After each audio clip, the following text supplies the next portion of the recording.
Representaciones sociales y sentipensar las relaciones de género. Objetivo: analizar las representaciones y el sentipensar en las relaciones de género. Teoría de las representaciones sociales y el sentipensar de las relaciones de género.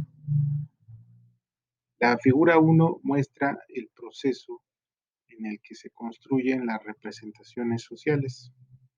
Se puede observar un núcleo central y 4 núcleos periféricos o nodos periféricos.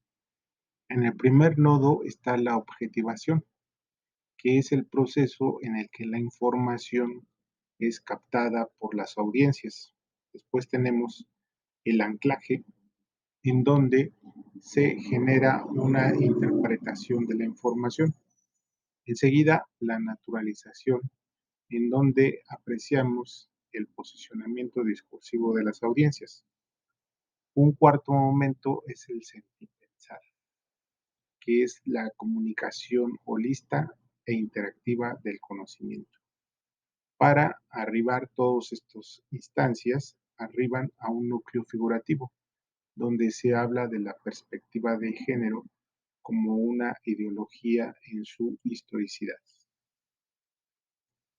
La pregunta que pretende explicar el estudio es: ¿cómo son los significados de un grupo de académicas respecto a la violencia y los roles de género? La metodología que se construyó fue un estudio transversal, exploratorio y hermenéutico. Se realizaron las entrevistas estructuradas y a profundidad a partir de los elementos de representación, objetivación, anclaje, naturalización y sentipensar. Las entrevistas fueron capturadas y después, mediante la técnica de highlights, se realizaron las interpretaciones y sus relaciones semánticas.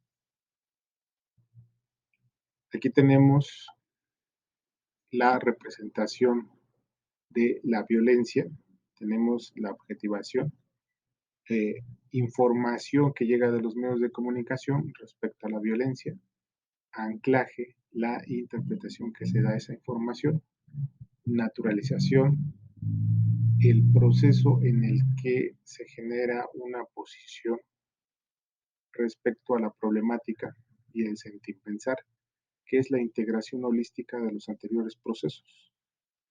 Todos ellos convergen en el núcleo figurativo, que es un núcleo histórico, es un posicionamiento histórico, es una narrativa y es un discurso histórico que no cambia, y si llega a cambiar, tendría primero que cambiar los nodos alrededor.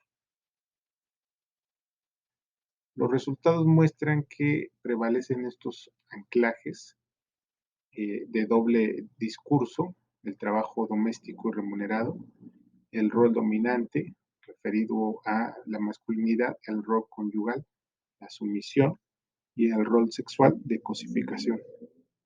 En otras palabras, las mujeres entrevistadas sugieren que su aprendizaje de roles de género se circunscribe a la asimilación y justificación de sus roles, tanto masculinos como femeninos. La red semántica también indica que la categoría de igualdad está relacionada con la naturalización de los roles de género y la objetivación, así como el anclaje.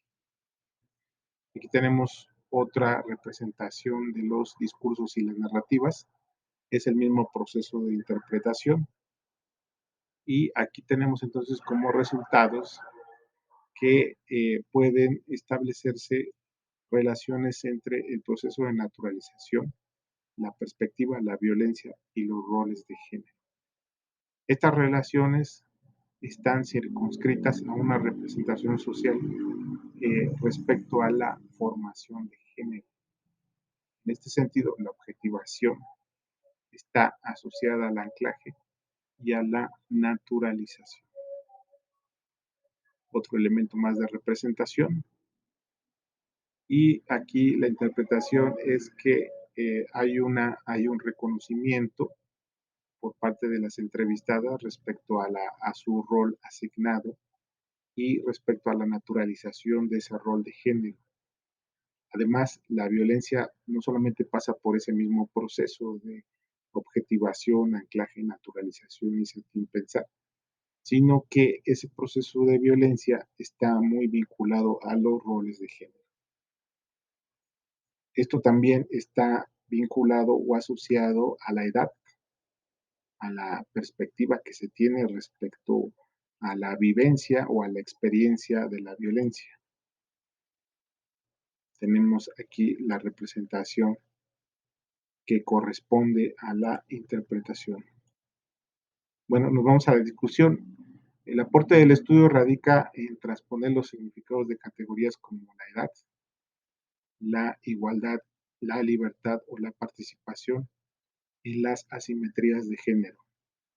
La literatura destaca que la violencia y los roles de género pueden ser prevenidos desde la perspectiva, pero en el presente trabajo se encontró más bien una justificación. En conclusión, el objetivo del presente trabajo fue interpretar la representación social de los discursos de académicas en torno a la perspectiva, violencia y roles de género. Los hallazgos develados indican ejes de representación centralizadas como la edad y la igualdad respecto a nodos periféricos como la participación, la libertad, la actitud, la información o los mismos roles de género. Las implicaciones de las estructuras semánticas encontradas pueden coadyuvar a una política de comunicación y exposición a riesgos, así como una secuencia formativa sobre las políticas antipandemia, la violencia doméstica que se aprecia o se empezó a apreciar durante la pandemia y la exacerbación de los roles de género. Gracias por su atención.